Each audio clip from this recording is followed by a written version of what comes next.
Hi friends, మన తెలుగు రాష్ట్రాలలో ఎలాగైతే నూకాలమ్మ, పోచమ్మ మరియు మైసమ్మ లాంటి గ్రామ దేవతలను పూజిస్తామో, తమిళ రాష్ట్రంలో కూడా ప్రజలు ఎక్కువగా పూజించే దేవతలలో ఒకటి పెక్కులి మెరియమ్మ.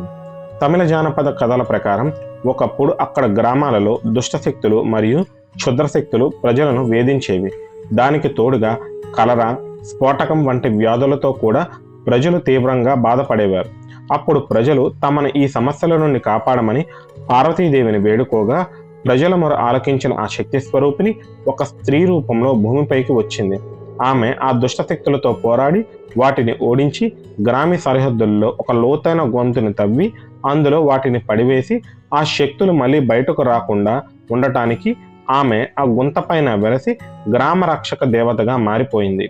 ఆ రోజు నుంచి ప్రజలు ఈమెను పెక్కులి మరియమ్మన్, అంటే దెయ్యాలను గుంతలో తొక్కిపెట్టిన తల్లి అని పిలుస్తారు. పెక్కులి మరియమ్మన్ కేవలం క్షుద్రశక్తుల నుంచి, చేతబడి వంటి నెగిటివ్ ఎనర్జీ నుంచి భక్తులను కాపాడే తల్లి మాత్రమే కాదు, ఈమె ప్రజలను వ్యాధులను నయం చేసే దైవంగా కూడా అక్కడ ప్రజలు భావిస్తారు. ఈమెకు కోపం ఎక్కువని, కానీ భక్తుల పట్ల అత్యంత కరుణ చూపిస్తుందని అక్కడ ప్రజలు నమ్ముతారు.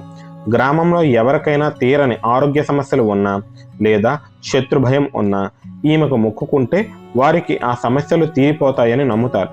సేలం జిల్లాలోని పొమలూరు సమీపంలో ఈమెకు ప్రసిద్ధ ఆలయం ఉంది. ప్రతి సంవత్సరం పండుగ సమయంలో భక్తులు తమ భక్తిని చాటుకోవడానికి కత్తులతో శరీరంపై గాయాలు చేసుకునే ఆచారాలు కూడా కొన్ని చోట్ల కనిపిస్తాయి. అలాగే మరియమ్మన్ పూజలో వేప ఆకులు, పసుపు నీళ్లు ప్రధాన పాత్ర పోషిస్తాయి. వీటిని క్రిమి సంహారకాలుగా మరియు అమ్మవారికి ఇష్టమైనవిగా కూడా భావిస్తారు. మా కంటెంట్ మీకు నచ్చినట్టయితే ఒక లైక్ చేయండి అండ్ ఇలాంటి మరిన్ని వీడియోల కోసం మా ఛానల్ను సబ్స్క్రైబ్ చేసుకోండి.